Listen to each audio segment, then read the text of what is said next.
Hi everyone, Carmyn Bradley here. Welcome to Mental Melodies. This is my talk show about everything mental health and wellness and crazy stories and life happening and learning from it. I appreciate you tuning in. If this is your first time here, I'm just going to give you a little bit of a rundown on who I am and what I do and why I'm here. And I'll probably do that week after week until I feel like everybody knows, so maybe I'll never stop.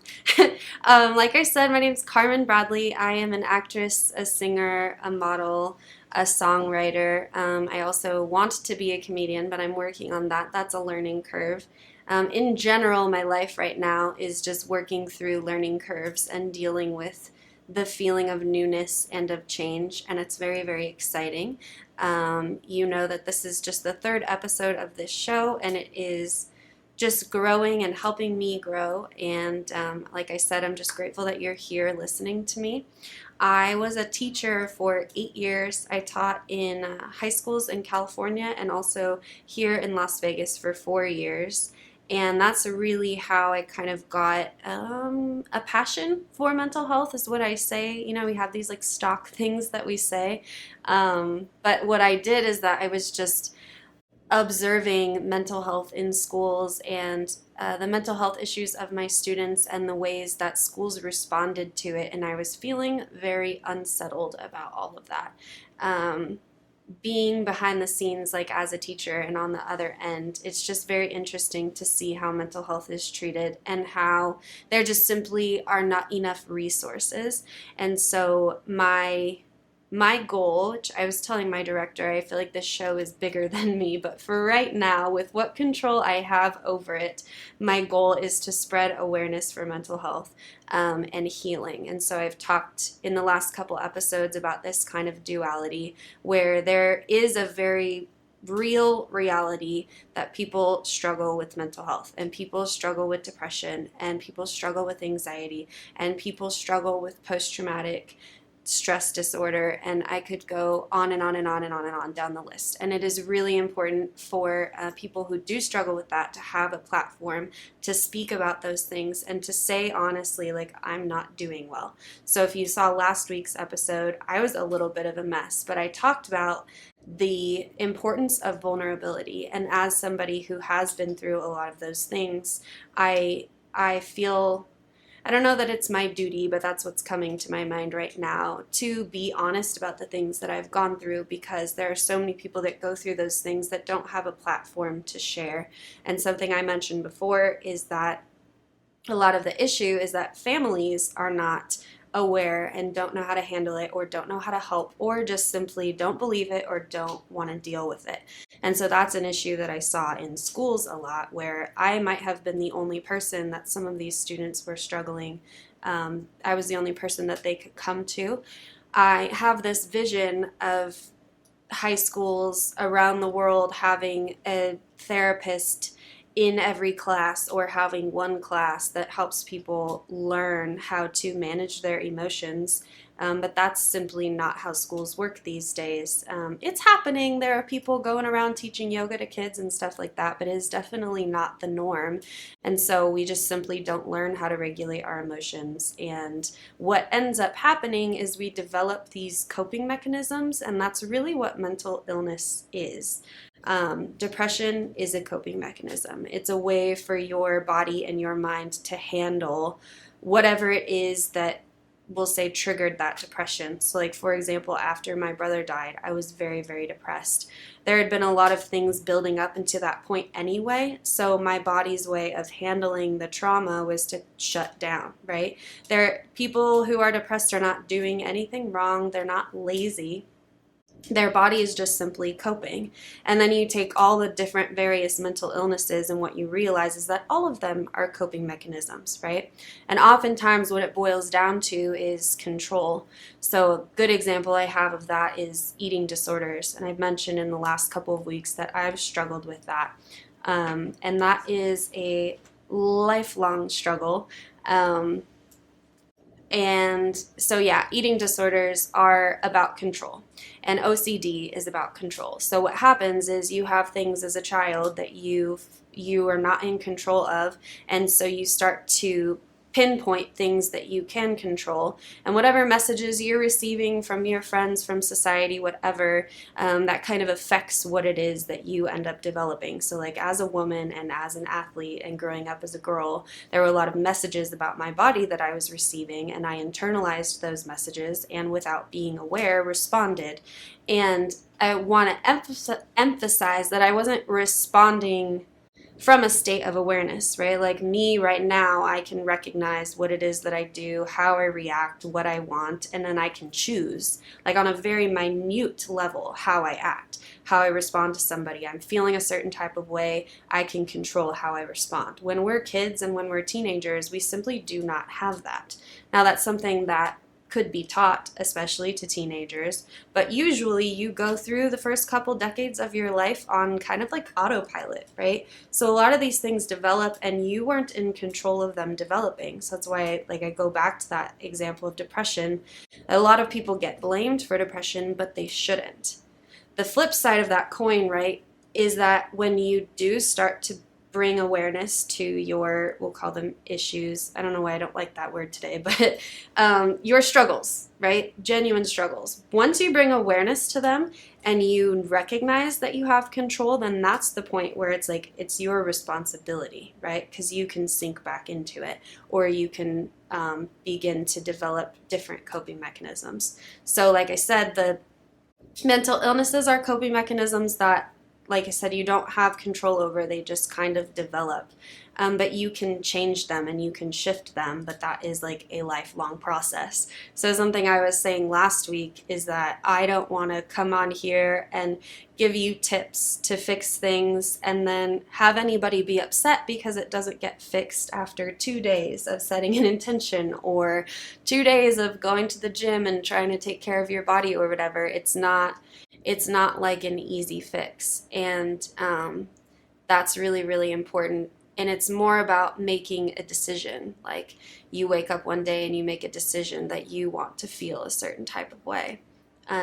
Something that I have definitely struggled with, and even in the last few months, something I struggled with a lot was understanding that you can choose happiness. So again, you go back to that depression example. When you are depressed, you often do not have control over it.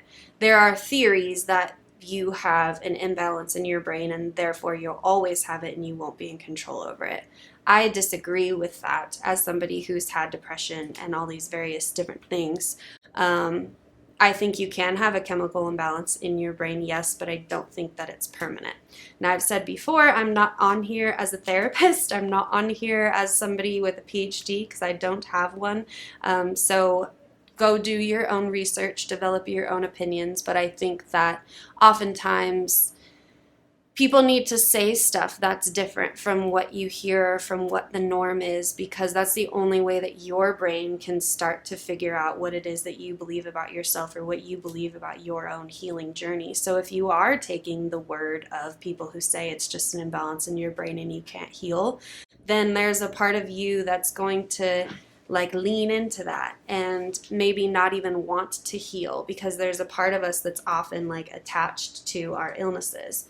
So for me, my eating disorder as a form of control for me was something that really on a deep, deep level, I didn't want to get rid of, because it's the way that you live your life. If you live your life with overthinking things and over planning things and worrying and counting all of your calories and controlling what your body looks like, then that's essentially the skeleton or the fabric of your day-to-day existence. And that's really, really hard to change.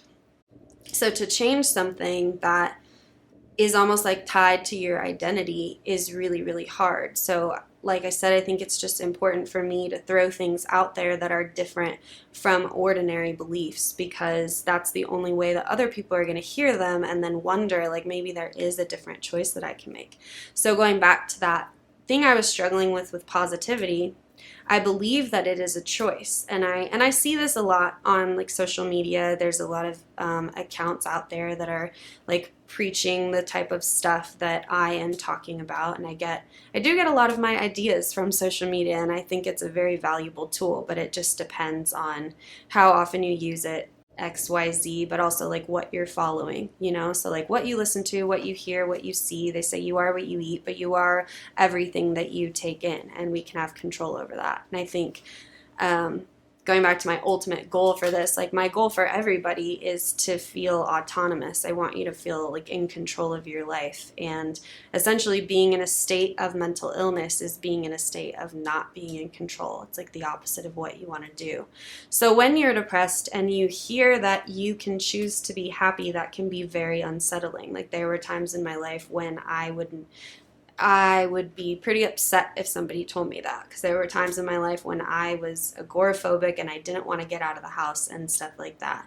So it takes some time to get to the point where you can be like, okay, I've healed from some stuff that caused that depression, or I started to get to the root of why I was eating a certain way to control my life. And then, like I mentioned earlier, there's minute choices, very small choices on a day-to-day basis that you can make. So if I wake up in the morning and I'm grumpy, I can be that way all day, or I can make a decision to change it. And that is very hard. And a lot of you might be thinking like, I wake up in a bad mood, I'm in a bad mood, that's not my fault. Like I'm allowed to have a bad day. And that is true. But there's a sense of entitlement that we have sometimes where we feel entitled to our anger or to our sadness or to our grumpiness or whatever, right? It's that like addiction in a sense to these struggles that we have. So I mentioned earlier, like we're very, very attached to these things. I was very, very attached to my eating disorder. And I can even tell that I still am because it's coming up so much for me today. I was very attached to my depression. Like, I don't know, when you get to a certain point in your healing journey where you have heard all of these things are wrong with you, it just becomes, I don't know, like a weird badge of honor to like the struggles that you've been through in life. And it's like, I think you get to choose which badge you want to wear. Like, are you the person who is ill, or are you the person who took your illness and learned how to be healthy? And so when you're thinking about choosing happiness on a day-to-day basis, I think, I don't know if it's the key, but something's coming up for me right now is gratitude. And there's a lot of research out there, like actual research from PhD people about the power of gratitude and how you can shift your mindset by using it. So I'm going to talk more about that in the next segment. But essentially, I want you to start thinking about how you can take something, a feeling that you want, and adopt it in order to shift the feeling that you have that you don't want. And again, it's about letting go of that attachment, because sometimes it feels good in a weird way to not feel good. So I will be back in a few minutes. Stay tuned. Traditional TV is going away. Hollywood is starting to fade. People are demanding real stories from real people. Our voices are now being heard in our own way. Podcasts, Facebook, Twitter, YouTube, and TikTok Live are becoming the norm. Internet TV has now reached the highest demand in human history. Social media shows is now the new media of the century.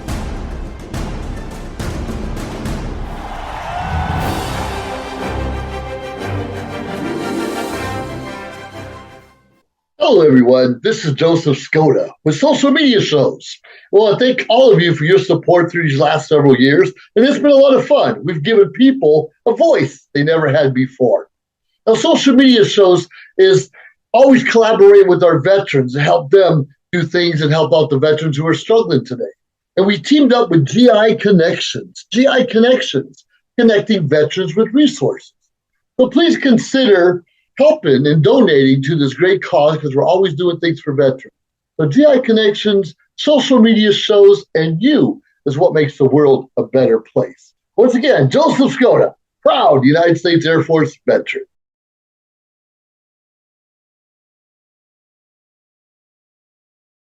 Hi, I'm Deacon T with Modern Word Ministries. It's great to be with you today. Just a short little promo for our show.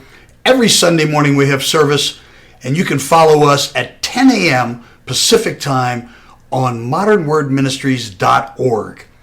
And if you missed us or you want to see some of our older messages, go ahead and check us out on socialmediashows.com every single morning at 9 a.m. It's a great way to kick off your day, get a little bit of the word in you, get something uplifting, get you started off on your way. You know, if you're looking for prayer or you need some help, reach out to us. If you go to our website, again, that's modernwordministries.org, you can interact with me via telephone, via DM, text message, whatever you want. I'll get right back to you. So if you need prayer, you need help, you just need somebody to talk to, Modern Word Ministries is here for you. We are your church in the community. So until you see you next time, be blessed, everybody. Bye-bye.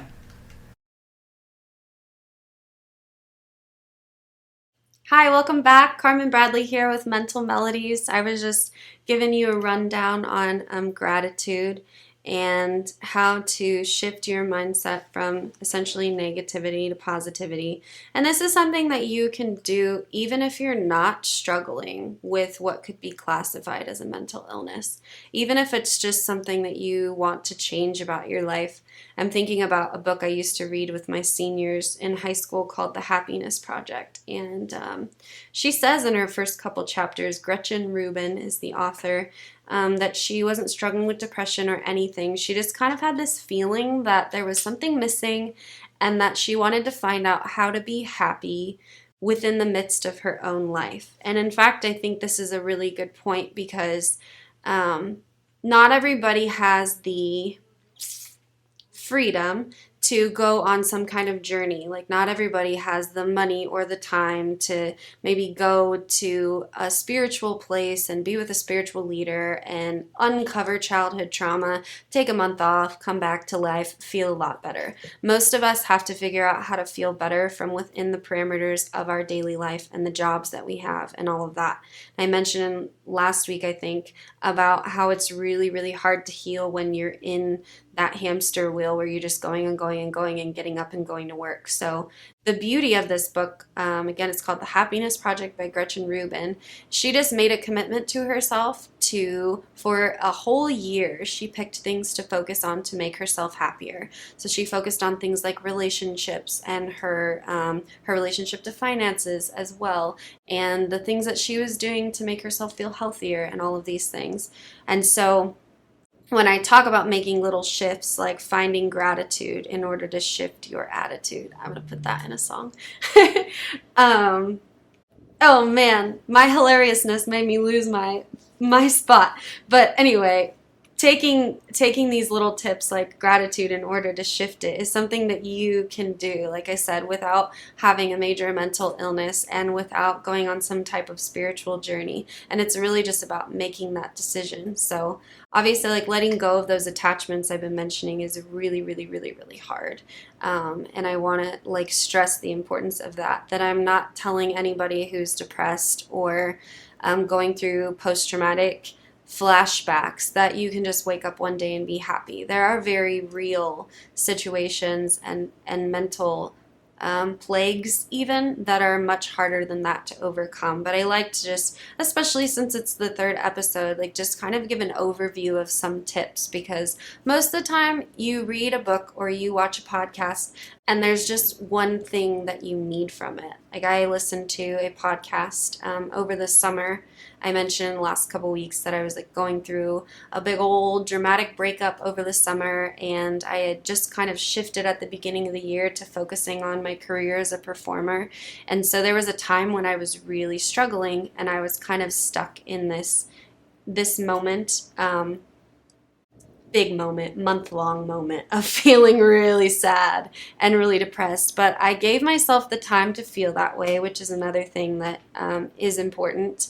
And I think I'll definitely talk later on about that, like how to learn once you do start shortening like the intensity and the duration of your episodes, how to notice when they're coming back and how to figure out like how long you can kind of sit there. Because I did mention this last week that depression is a need that it's showing you that you have a need you need to fill, right? So yes, it's a coping mechanism for something. So what do you need? Do you need rest? Do you need to eat? Do you need to connect with family members? Like there are all of these needs that you need to meet.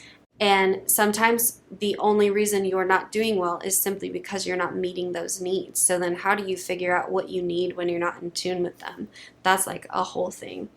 I lost track a little bit again, but let me think.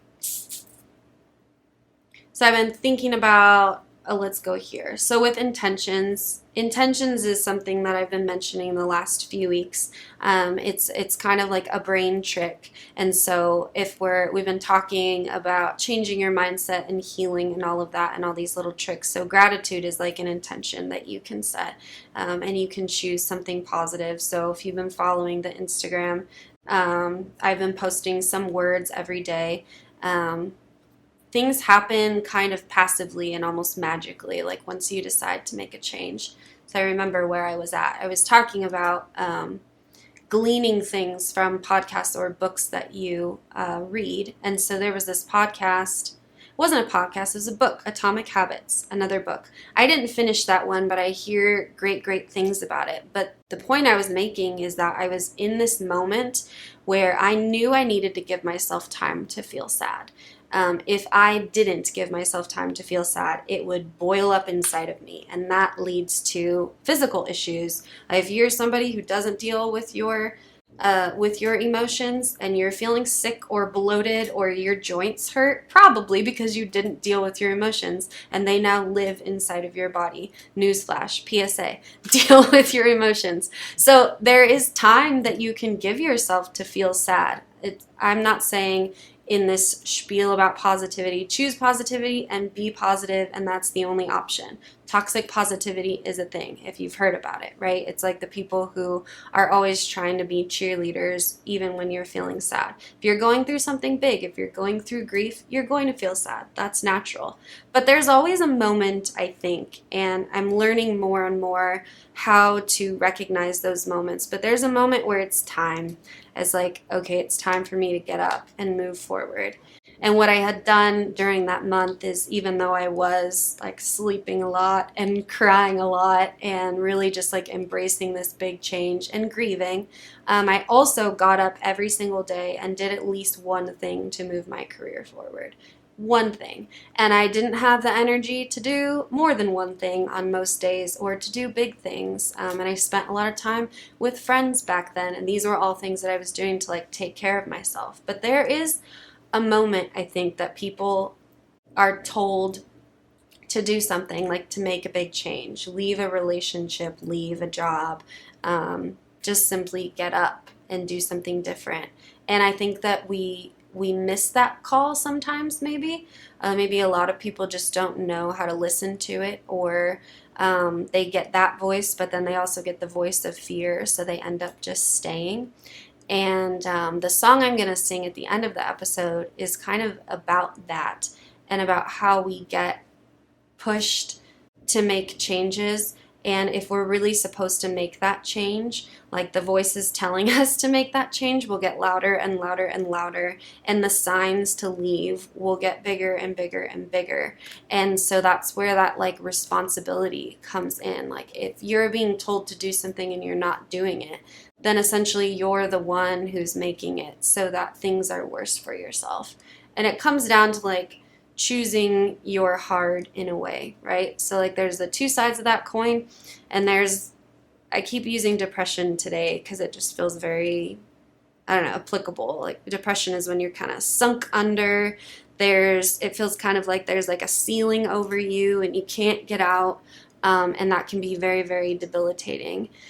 The other side of the coin is when you listen to, like for me, it was a therapist who told me that sometimes when you're depressed, you have to push your own carriage, right? We have like motivation and will and desire and inspiration, and that can often feel like you're sitting back and like the carriage is kind of moving on its own. That's a great feeling. It takes a while to get there. Before you get to that point, you have to get up and push your own life forward and like get that ball rolling. But that is very, very hard. It's almost easier, maybe not even almost, maybe it is easier to just sink back and again, just lean into that identity. I am depressed, or I have an eating disorder, or whatever. It's easy because it's the same, and we don't like change, most of us. I feel like I like change, but even me liking change, I resist it, you know? And so sometimes you have to get up and you have to just kind of make those movements, take one step forward. And the beautiful thing about it is like once you do take your first step, like it's easier to take your second step and then your third step. And then once the ball is rolling again, it does feel that way, where you can kind of surrender to the moment and let life kind of take you. But you have to take control first. So that moment comes differently for everybody, you know, and sometimes it's huge. Like oftentimes people who are on a healing journey have something really, really big or really, really drastic happen to them before they start to develop this awareness. And some people, I think, even like miss the call. Like maybe some people are just not aware for their whole life. And I don't know what that comes down to. I've got theories. A lot of people have theories like old souls. Maybe I've lived more lives than other people or something. I'm not really sure about that. I think this is a little bit of a tangent. But my point is that you do have responsibility to change things that you want to change, big or small. And there are always signs. And it's just like you have to kind of start opening yourself up to them. So maybe if you're here listening to me, this is your sign to get up and make a change, small or otherwise. I'm trying to think of what it was from Atomic Habits that I got from it. But that was what I was talking about. It was that book. And I only listened to a small part of it. Maybe it was, I'll have to look it up and tell y'all next week, but I think it was something about just doing like one small thing every day. Because I think that we get overwhelmed by change and it feels very, very daunting. So the trick in that, and the thing that I have been learning, is to take it little bits at a time and take it one day at a time, and not always to be looking forward, but instead be in the moment. I can feel a whole thing building about that in my mind right now, so I'm going to stop it before the break so that I can come back to that one. See you in a few minutes. Hi, I'm Deacon T with Modern Word Ministries. It's great to be with you today. Just a short little promo for our show. Every Sunday morning we have service, and you can follow us at 10 a.m. Pacific time on modernwordministries.org.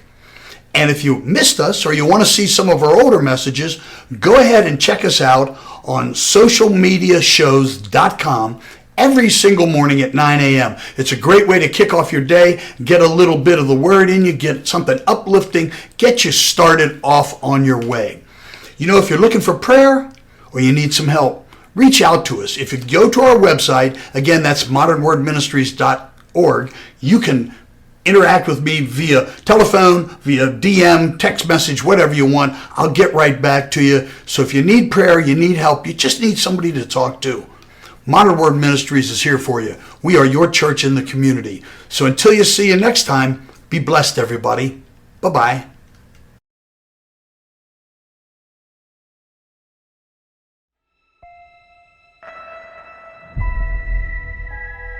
The year is 2980, and we now know that death is not the end. A soul can be extracted from the recently deceased and be used to create a blue liquid called essence. It can bring a person back to life. We'll get her back. I hope so. It's an expensive process used by the rich and powerful. The rest, they do what they can to survive. Stay right there. You told me you're hiding from some dangerous people. Let's knock on the door. I spent the last year searching for the Deep Star. A bounty so big that the entire galaxy could be yours. People have been looking for the Deep Star for years. It can't be found. It's because they can't find the distress beacon. I know where it is. If we find the Deep Star, we could get enough credits to bring Mom back. Blast off. Guys, we have company. You can run, but you cannot hide. Prepare for impact.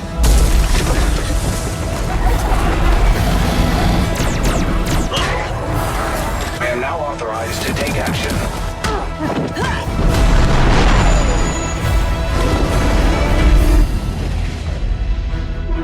And now you die. No!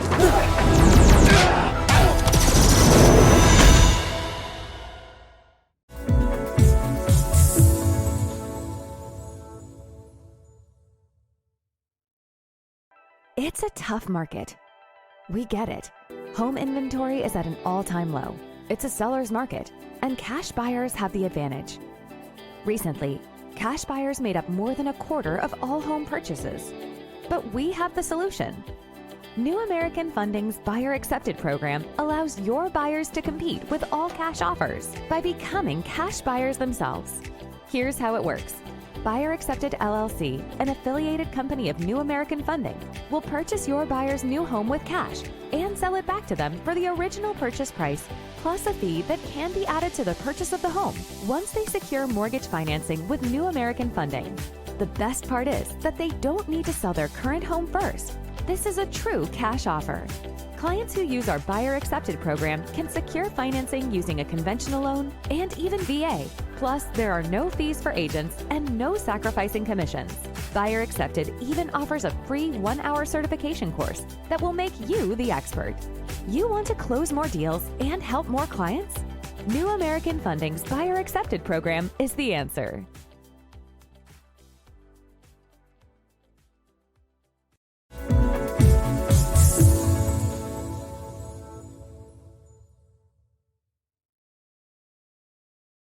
Welcome back. Carmynn Bradley here with Mental Melodies. I was just talking in the last segment about taking small steps toward things, and I mentioned that I can feel this like idea building, and I'm really excited about it. So I'm going to teach you a little trick about feelings right now. Sometimes you have to recognize the feeling, like I feel the excitement kind of like right here in my chest, and I have to acknowledge that I feel that, and then kind of hold on to it and not let it take me away, because I will start rambling really quickly about this. But I am really passionate about vision boarding. It's something that I started back in 2019 when I was going to a 200-hour yoga teacher training. And at that time, I had no idea what my future was going to look like. Vision boards often include things that people want or they're manifesting, so like a big house or a new car or whatever, right? Things that they want to bring to them. My very first vision board was a bunch of drawings that I made that represented each of the chakras. If you don't know what those are like energy centers in your body. And another great book, today is a book recommending day, Eastern Body, Western Mind, teaches you about the different energy centers in your body and how trauma affects them and how to heal that trauma. You don't have to even believe in the chakra. There's nothing voodoo-y about them, but if that's like far-fetched for you, all it really does is helps you, and it helped me categorize things I was going through. So if you have an energy center in your throat, and I talked about this on my first episode, lies and anything that blocks like your ability to speak is going to block that energy. So it's pretty straightforward then, right? Like you go back into your childhood and you figure out what are the things that made it so that you couldn't speak up or you couldn't sing or you weren't feeling heard or you weren't feeling seen, and you start to heal those things and you start to give your younger self, give those things back to you so that you do feel heard, so that you do feel seen. And you'll see a physical change in it. Like if your voice is always tired, you'll start to have more energy. Like 5 years ago, I would not be able to talk for a whole hour straight and sing a couple songs because I had so much energy blockages going on there. So the vision board that I made was just my call for balance. I was like, I want to feel grounded, and I want to feel creative, and I want to feel that I'm moving forward with things. I'm going up the different chakras right now, and I want to feel loved, and I want to be able to give love, and I want to feel heard, and I want to be able to speak. I want to feel balanced in my mind, all of these things. So I was just seeking that because I felt that I didn't have that, and at the time I didn't. And that was my very first vision board. And the thing about vision boards and manifesting that I've mentioned a little bit, it's kind of like the idea with the intentions where you're just planting a seed, is that you don't have to work as hard as you think you have to once you make a decision.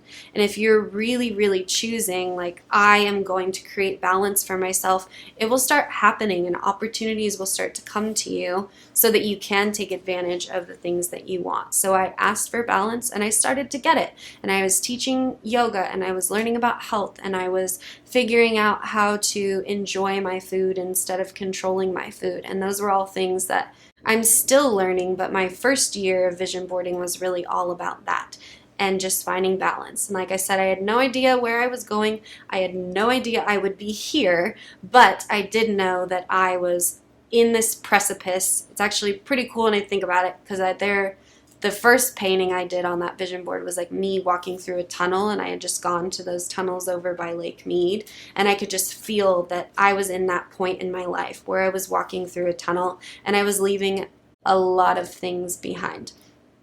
And it's interesting because I kind of felt that way again over the summer, where it was like I was having another moment where I was walking through a tunnel and I was leaving a lot of things behind that simply could not come with me for the next version of myself.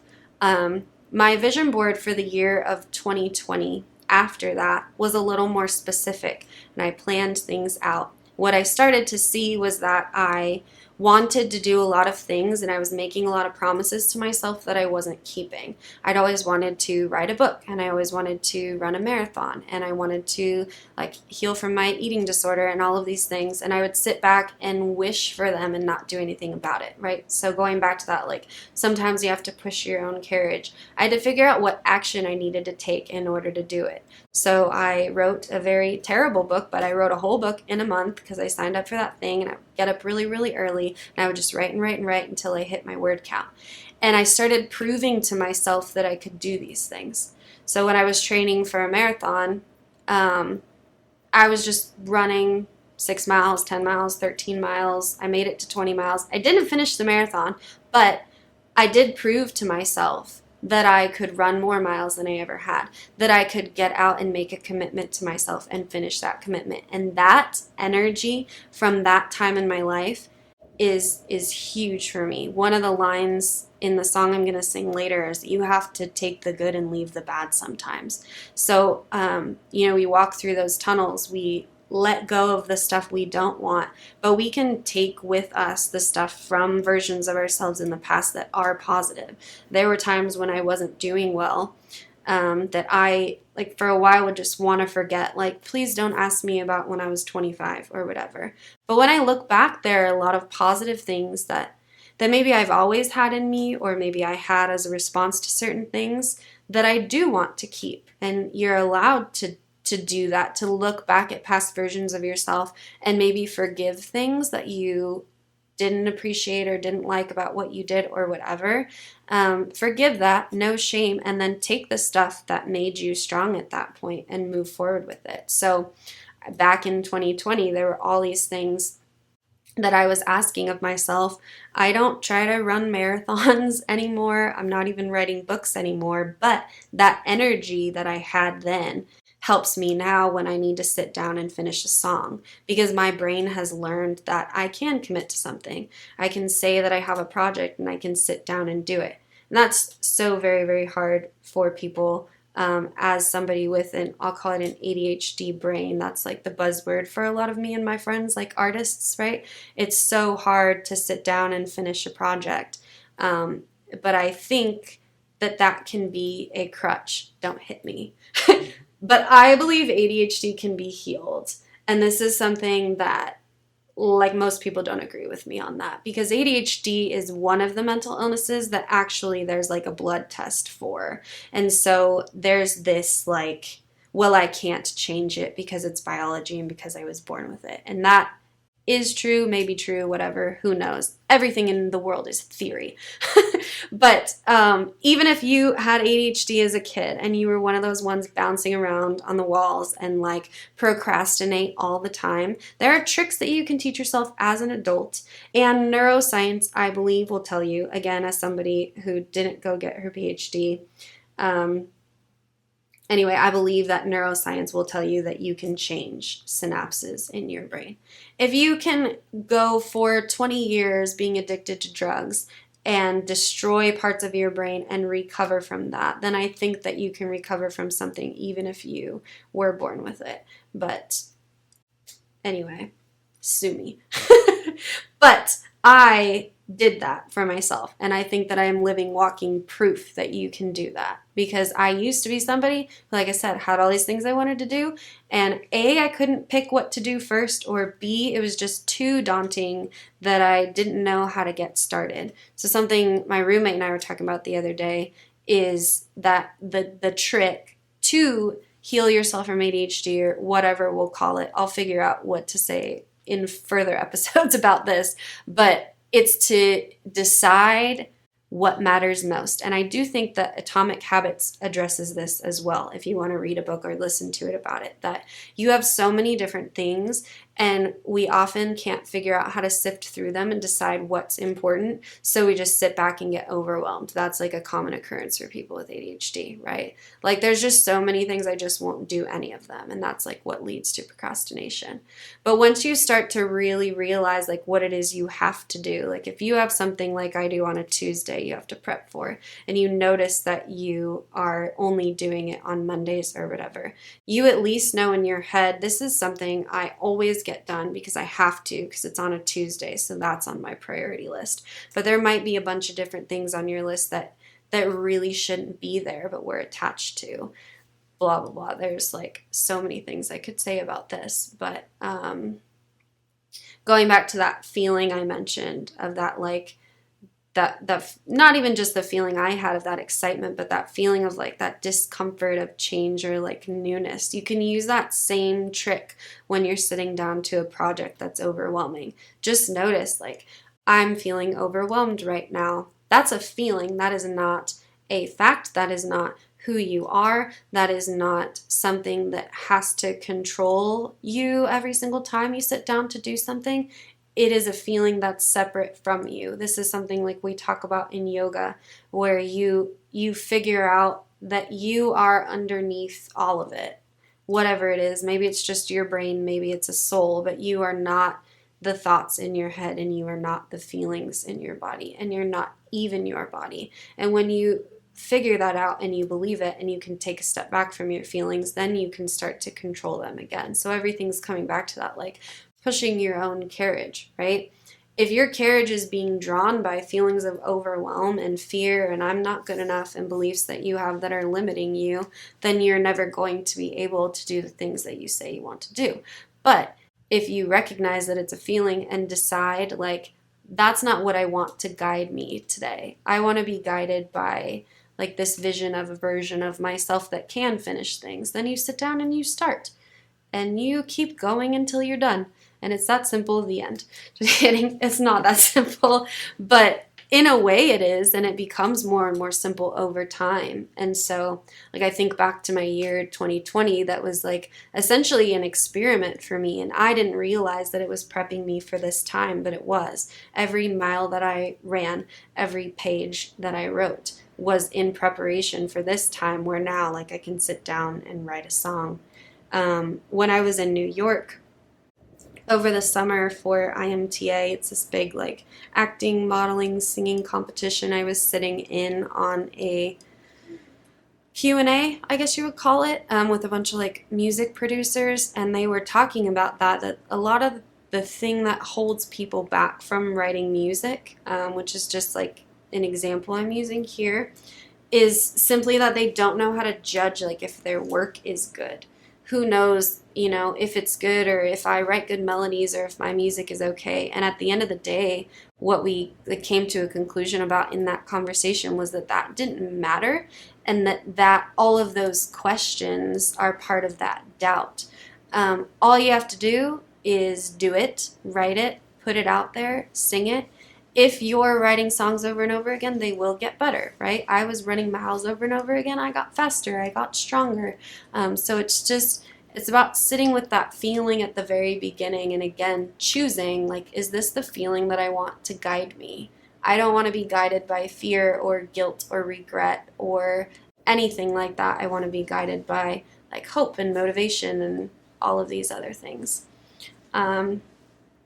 So take a minute, I guess, to think about that. Notice how you're feeling right now if you're with me. And just decide, is this how I want to feel right now? Because you do have control over it. And I'll talk with you a little bit more after the break. John is an employee at one of the most famous firms in the city of New York. So his job is very hectic, and he realized that it is necessary for him to go and finally take a vacation. But he went on a vacation without planning out the details, and wasn't able to truly enjoy where he went because he had to think about so many things that he didn't plan for.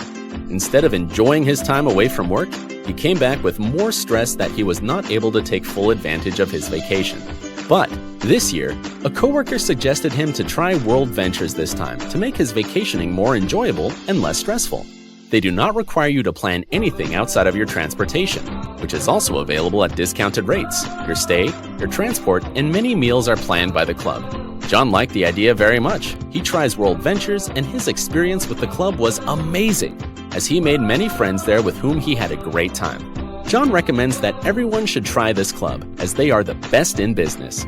See how the VIP-vacation-club.com can give you the right experience without all the hassle. Enjoy the VIP experience that only World Ventures provide. Traditional TV is going away. Hollywood is starting to fade. People are demanding real stories from real people. Our voices are now being heard in our own way. Podcasts, Facebook, Twitter, YouTube, and TikTok Live are becoming the norm. Internet TV has now reached the highest demand in human history. Social media shows is now the new media of the century.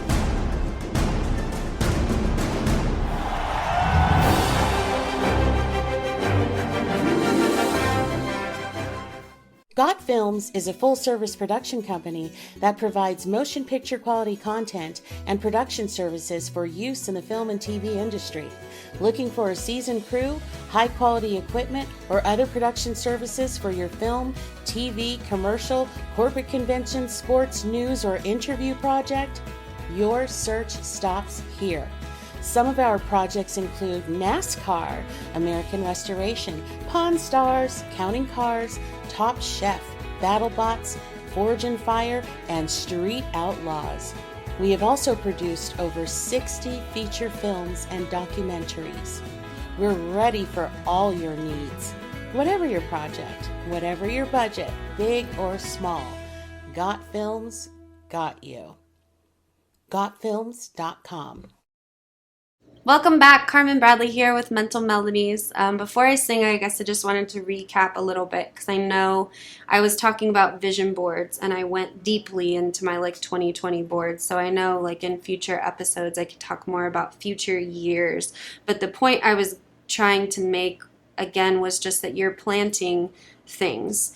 Call it manifestation, call it taking control over your life, whatever. You want to decide what kind of person you want to be and plant that, and then find this balance between taking action and also just surrendering to the fact that you made a choice. My roommate and I have been talking about this all week. There is action you have to take, but there's also a lot of ease, and it becomes easier once you really find who you are and settle into that. So that's something to look forward to because that doesn't happen right away.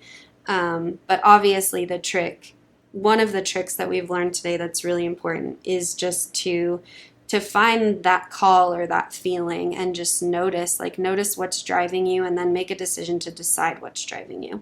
So with that, I'm going to sing a song that I wrote that's kind of about all of those things. And yeah, here we go. This is called Sometimes.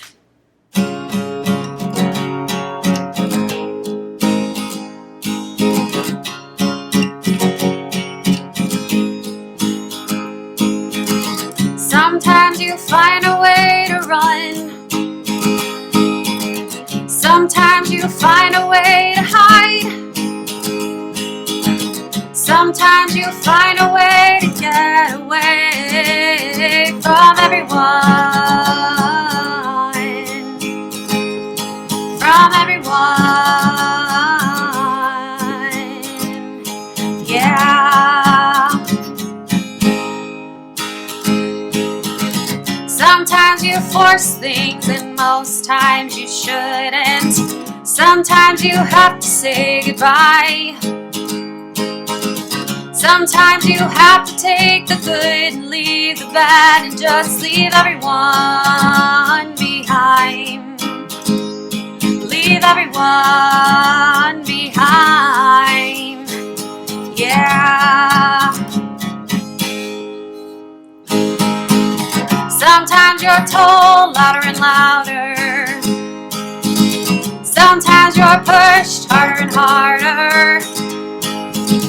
And sometimes you see the signs, and sometimes you walk right by. You live past lives.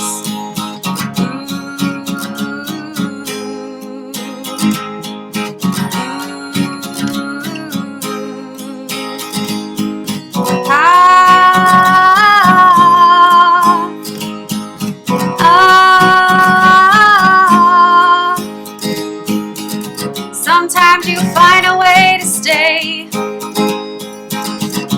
even after you have gone. That's when you need to get away from everything that you have ever known, from what you were told. Sometimes you force things and most times you shouldn't. Sometimes you have to say goodbye. Sometimes you have to take the good and leave the bad and just leave everyone behind. Leave everyone behind. Sometimes you're told louder and louder. Sometimes you're pushed harder and harder. And sometimes you see the signs, and sometimes you walk right by. You live past lives.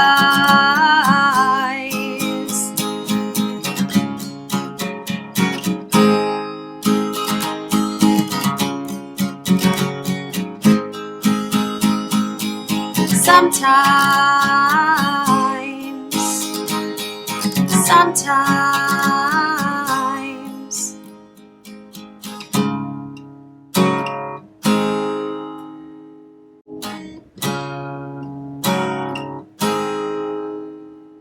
Sometimes you find a way to run. Sometimes you find a way to hide. Sometimes you find a way to run. Sometimes you find a way to hide. Sometimes. Thank you, thank you, thank you. That is like my first original song that I have played in front of other people besides my Mental Melodies jingle. So I appreciate you being here for this moment because it's huge for me.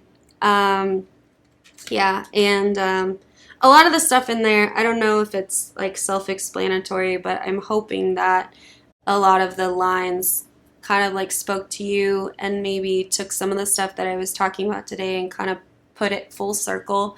There's some irony in there that I'll talk maybe a little bit about next week, about like the running and the hiding. But the gist of it, one line in there that I think is really key.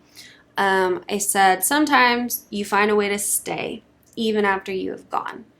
So you can leave a relationship and be in a new relationship and it be the same thing with a different person, etc., etc.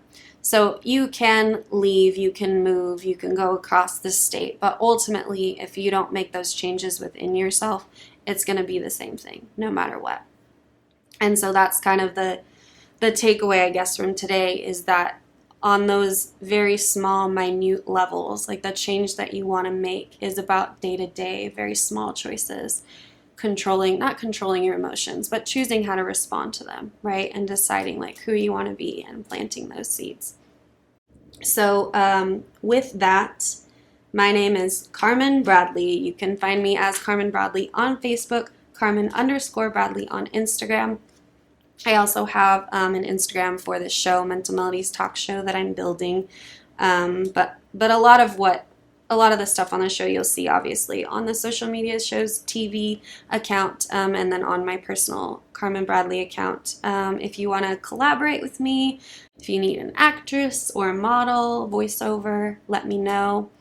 If you have questions or comments also about what I said today, you can email me, carmynbradley@gmail.com. If you want to sponsor the show, that would be totally awesome. You should email admin@socialmediashows.com for that.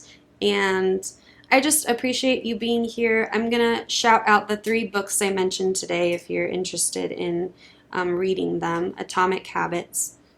I forget who wrote it, but you'll find it. It's a pretty big one.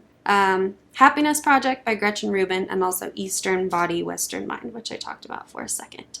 So with that, thank you for your eyes, thank you for your ears, and I will see you next week. Sometimes you find a way to run